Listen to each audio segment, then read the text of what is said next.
Hi there, I'm Vincent Boss and I provide dating and self-improvement advice. And in today's podcast, we're going to be discussing, can no contact make things worse? I provide audio coaching for breakup recovery, trying to get an ex back, attracting someone new, and life coaching. Visit www.dateme.tips for more details. Please check your spam and junk folders if you are expecting an email from me. So now let's get back into today's podcast. And today we are discussing, can no contact make things worse? So if you've gone through a breakup and want to try to get your ex back, you need to avoid making your situation worse. Lots of people suggest implementing the no contact rule to try and get an ex back, but can this actually reduce your chance of success?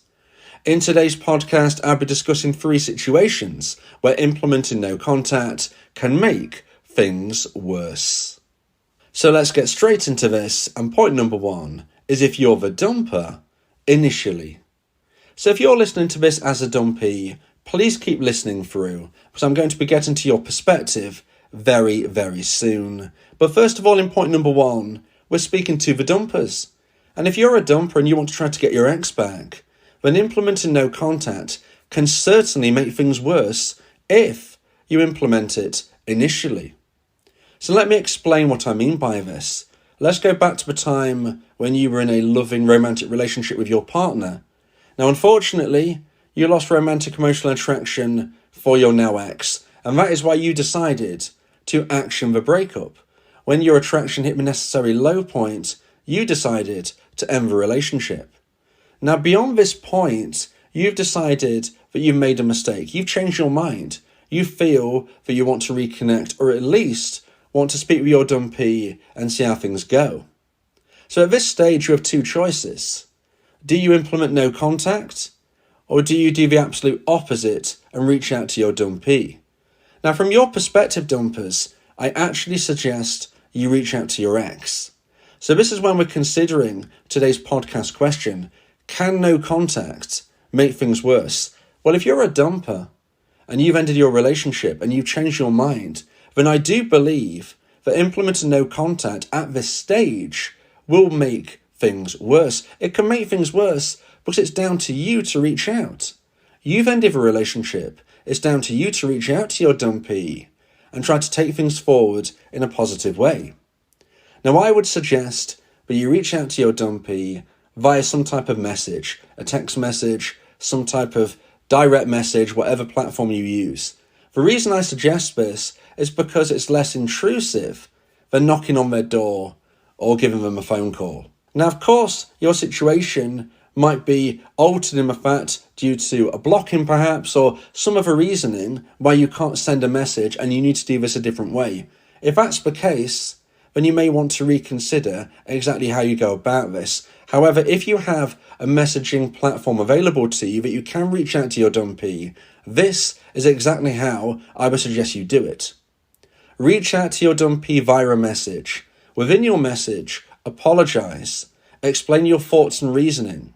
Behave in a way through your message where you're coming across as somebody who is gracious, respectful, and understanding of the fact that you've hurt your dumpee. Now, I'm not necessarily saying that you make this a huge message, but you need to make it clear within it that you are understanding how they likely feel. You apologize. This is why you ended the relationship, and this is why you would now like to talk. And then end it by basically putting in your own words. If you would ever like to speak again, then please contact me.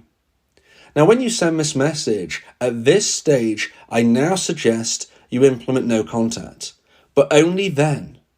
You see, if you implement it instantaneously, like I said a little earlier, you're probably not going to get anywhere because it's down to you as a dumper to reach out. You ended the relationship. You need to reach out to start to try and fix this. So if you implement no contact instantaneously, but you want your ex back, you're likely to get nowhere. As a dumper, it's down to you to reach out. But when you send the message, what I suggest, obviously using your own words, at that point, you then need to implement the no contact rule. So at first you don't, but you send the message, and after the message is sent, then you implement no contact. Because although as a dumper, implementing no contact too early can make things worse, if you don't implement it after sending the message, you are certainly likely to make things much, much worse. And the reason for this is you must respect your dumpee. They might not want to speak with you right now. They might want to be thinking about what you've got to say. They might want to consider their thoughts about what they want to do. If you send them this message and then 2 days later send them another and then try and call them and then knock on their door, you're going to be hassling your dumpee. Please give them space, respect their thoughts, and they might never contact you again. And if they don't, you must respect this. You ended the relationship, you hurt them, it's down to them at this stage. So send them one message and then implement no contact. If you implement no contact too soon, then no contact can certainly, from this perspective, make things worse. So now let's get into point number 2 and the second point of today's podcast. Please like this video if you're watching on YouTube and subscribe to the channel. And point number 2 is time-based no contact. So now we're talking from a perspective of a dumpee. So if you're a dumpee listening, this is for you. Now, one of the reasons why I believe no contact can make things worse is if you implement it via a time-based system. Maybe you've heard people suggest you need to go into no contact for 30 days, or 60 days, or 90 days. Whatever the length of time you have heard some people suggest, it's my belief that this is going to make things worse. Now, of course, I can't say this in all instances. There is no 100% guaranteed way to get your ex back. Nothing works 100% of the time, and more importantly, nothing fails 100% of the time. You will always find instances where certain ideas and concepts work that maybe I don't suggest you try, or vice versa. But ultimately, I base my advice on many years of research. So although I can't guarantee your success, and I can't guarantee that if you do the opposite, you will have failure, what I can say is that from what I've seen over many, many years, people who implement no contact on a time basis are very unlikely to find the success that they crave. The reason for this is we have to understand what exactly is being said within these time-based theories. If, for instance, you've heard somebody say you need to implement a 30-day, 60-day, 90-day no contact, what generally they are suggesting is that during this time, you don't reach out to your ex, but at this time, or beyond this point, you do. So, for instance, people might suggest that if you have a 30-day no contact rule, that you don't contact your dumper within 30 days, but on the 31st day, you reach out to them. The 60-day, 90-day rules are very similar, just with those different dates in mind. Now, what I would suggest is that this isn't necessarily, or even likely, going to reattract your ex in a positive way, because we have to understand what's going on in the background. I believe that when somebody ends a relationship, they have lost romantic emotional attraction for their now dumpee. So for them to want to reconnect, they need to regrow this romantic emotional attraction. And unless it hits the necessary high point, they are not ready or willing or wanting to reconnect. Now, how do we see if somebody's regrown romantic emotional attraction? Well, in my opinion, it is generally seen that the dumper would then reach out to the dumpee at that stage, when they can't take it any longer, when they're feeling that they can't wait any more time, and they will then reach out to their ex. This is when I suggest the romantic emotional attraction has grown to the necessary high point, and therefore they want to at least have a conversation, if not definitely reconnect.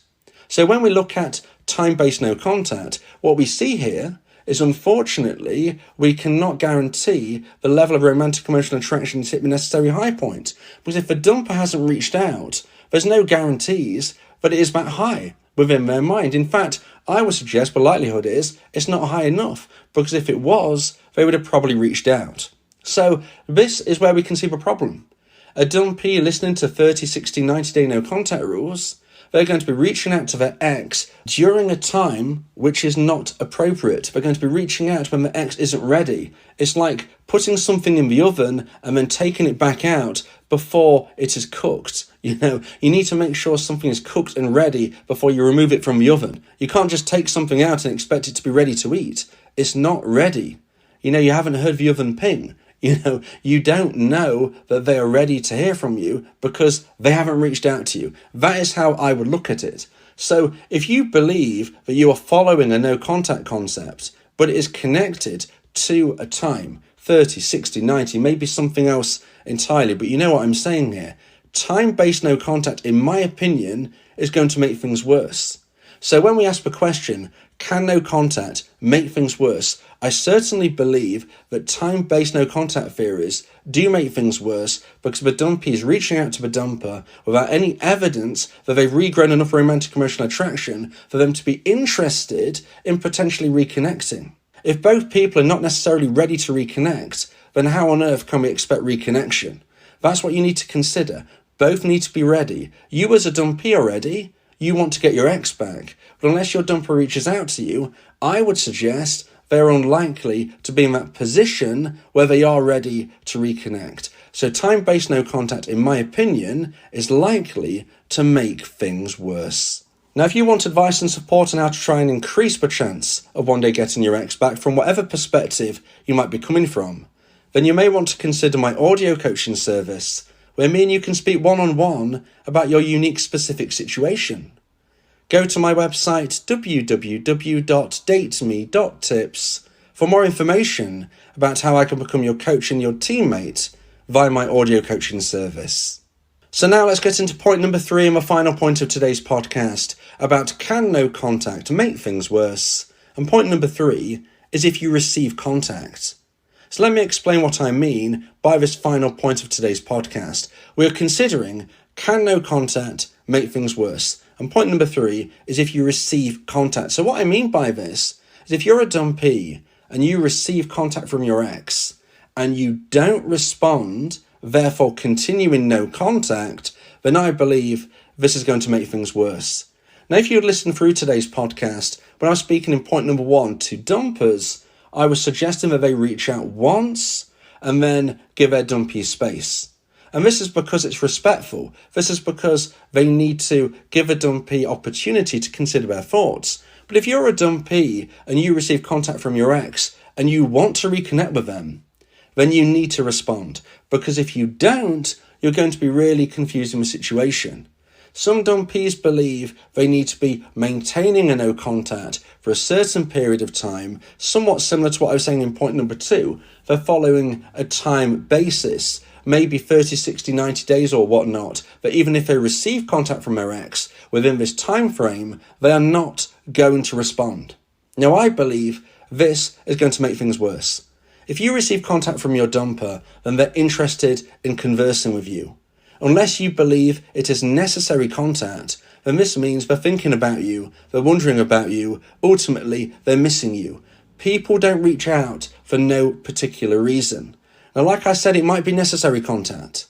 If your ex-dumper has reached out to you and they've said, hey, do you have my work laptop? I really need it tomorrow. Okay, that is necessary contact. They need their work laptop. Now, I'd still suggest you respond. I would still suggest you're respectful. I would still suggest you arrange to pass their laptop over to them, because in this instance, you've got to be showcasing yourself as stable-minded, positive, and ultimately a good person. You can't get your ex back if you're thinking, well, this is necessary contact, so I don't care, so I'm not going to respond. I'm not bothered. They don't really care for me, they just want their laptop. If you behave in this way, you're certainly not going to get your ex back in the future. If you behave positively and respectfully, then maybe in the future, your ex-dumper will think of you in a different light and want to reconnect. So whether it's necessary contact or not, you should respond. But if it's unnecessary contact, then that is a wonderful sign. This is a sign that your ex-dumper is interested in you. This is a sign that your ex-dumper has been thinking about you. You don't reach out to somebody for no reason. You can text anybody. There are friends and family members that somebody would rather text than an ex that they don't want to give false hope. So in most instances, this is positive. Okay, sometimes, unfortunately, a dumper is just seeking platonic friendship, but this is something that I would discuss in other podcasts, and this is something that you can only really decipher if and when you're chatting away, maybe even meeting. But ultimately, it's a good sign if your ex-dumper reaches out to you. And if you decide not to respond to them, then this is going to make things worse. Can no contact make things worse? Absolutely, if your dumper reaches out to you and you decide not to respond. I've spoke to many dumpers who have told me they would only reach out once, maybe occasionally twice, to their ex-dumpee, because if they don't get a response, they will believe, okay, I've hurt them enough, they clearly don't want to speak with me, I'm not going to bother them. So this is where you as a dumpee need to recognise that if you want your ex back, if you receive contact, you must respond. And irrespective if you're trying to follow some type of theory about not responding to your ex within a time frame, it's my belief that's not going to help you. Now, you might disagree, others might disagree, but I'm basing this on many years of research. If you want to try to get your ex back and you receive that contact, I strongly suggest that you respond. If you believe that this podcast has helped you, then please consider buying me a coffee. The link to do so is in the description.